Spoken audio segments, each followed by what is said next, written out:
July 15th, 2067, the atomic ship President leaves New York for its maiden voyage.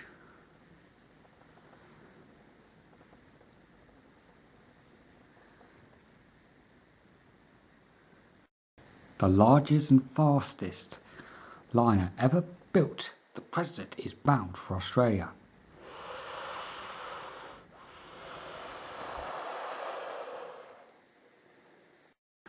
From Tracy Island in the Pacific, Thunderbird 1 heads at speed for New York. Sure is good to be off duty, Dad. Yes, Scott. This will give us a chance to take a look at the President. Flying high to avoid corridors in recognition, Thunderbird 1 passes over the giant vessel. You all witnessing history in the making, Scott? Yeah, what a magnificent sight. She's fantastic. It is a pity we can't get any closer still. If things stay this quiet, we may get the chance when she sails across the Pacific. Let's take a look at that new canal, Dad. That's another piece of engineering genius. FAB, Scott. The old Panama would never have been big enough to take ships as large as the President. Past troubles in the Panama zone forced the world government to order the build of a new canal across friendly Nicaragua.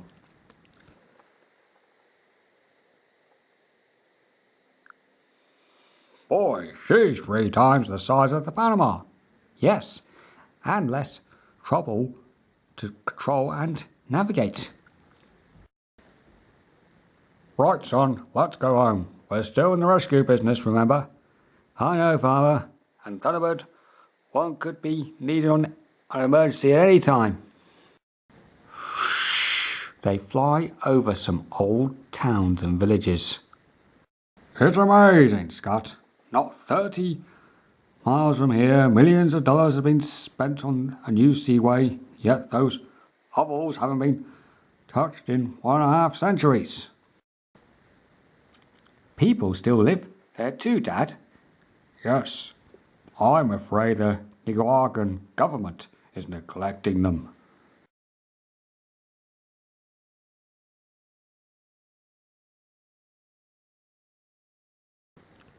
In the small town of San Casas, Jeff's words are echoed. Where the government grows fat for the dollars paid by ships, we starve in the misery. Yes, it's about time we made a big noise. The world should know of our troubles. Only a scandal will make our government listen. We must do something now, show the whole world. I have it. The new ship, the President. We will blow her up. Embarking on his maiden voyage, the new atomic liner President sails from New York. The fantastic vessel has to pass through the newly completed canal across Central America. Thrilled by these two wonders of the 21st century, Jeff Tracy orders Scott to head for home.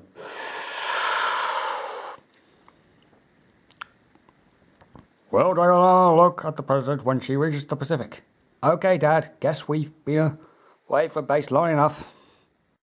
But trouble is brewing in the small, depressed shanty town near the canal. In 2 days, the President will reach Tila, where the canal narrows. To blow the President will take much skill and many men. We'll arouse the other villagers in the area. They'll help us. And so, join with us, amigos. We must tell the world of our poverty and the way our government is turning its back on us. But to destroy the big ship, that is wrong. Is it not also for people to live in squalor like we do? Have we not tried anything else? Yes, we have talked and talked. Now it's time for action. Villages upon village is visited. Follow us to freedom. Let the experts among you join me in the canina. The experts come. I am good with explosives. I help construct the canal. Good. You are the type of men we need. We have just 12 hours to make our plans. At that moment, the president is sailing through the Caribbean.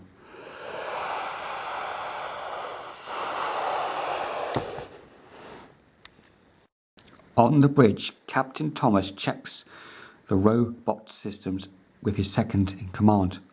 All controls green, sir. Thank you, King. We'll be at the canal. Head by daylight. Juan does not include bloodshed in his plans. We'll stop the president by blocking the canal. All passengers and crew will be ordered to leave. I see. Then we'll blow up the ship. Just a little. Enough to cause an outcry. But the soldiers will come and we will be killed. So many of us. No would. They would not dare. Juan's intentions are pure. Others do not feel the same. Juan is a fool, Cullen. We cannot win his way. We must form an army to protect ourselves. Yes, sir. Yes, Carter, you're right. And I know of men who think as we do. By noon that day, the pattern is set. Look, she comes. Do you hear, John? Are you ready? We are ready. A signal is flashed to a small tanker at the controls are Caster and Gollon. Juan was clever to use this vehicle, Caster. He knew you were its engineer. Yes, but he does not know our plans are different from his. The president reaches the nearest part of the canal. Captain, that tanker's headed straight for us. He'll move over to let us pass, surely. It's... Next second. Although Nicaragua boasts a magnificent new canal that joins the Atlantic and Pacific Oceans, the peasants of the country remain in slum dwellings.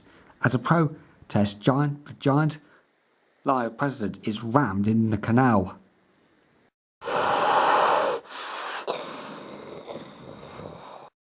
We are drifting towards the north bank, sir. Hard astern. We'll foul the bows. But the impact of the collision cannot be checked. Flooding below waterline, sir. See all forward holds and check this drift. But it's an impossible task.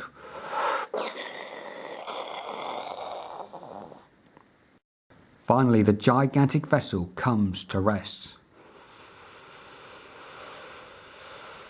On the shore, the man behind the plan is worried. It is worse than we expected. We've caused much trouble. But no, it's been not. We must continue or our efforts have been wasted. You're right, Joyce. All of the passengers and crew to leave the ship. We must tell the world our problems. Instructions are given, but unknown to Juan, some of his followers believe in harsher methods of persuasion. People about the president, listen to me. If you set a foot on our soil, we'll shoot you. Juan is confused and horrified, but Captain Thomas knows exactly what to do. President to World Maritime Agency, New York. We are jammed in the canal. Rebels threaten our lives. Request immediate air cover and armed protection. This is serious. I'll have to inform Dad.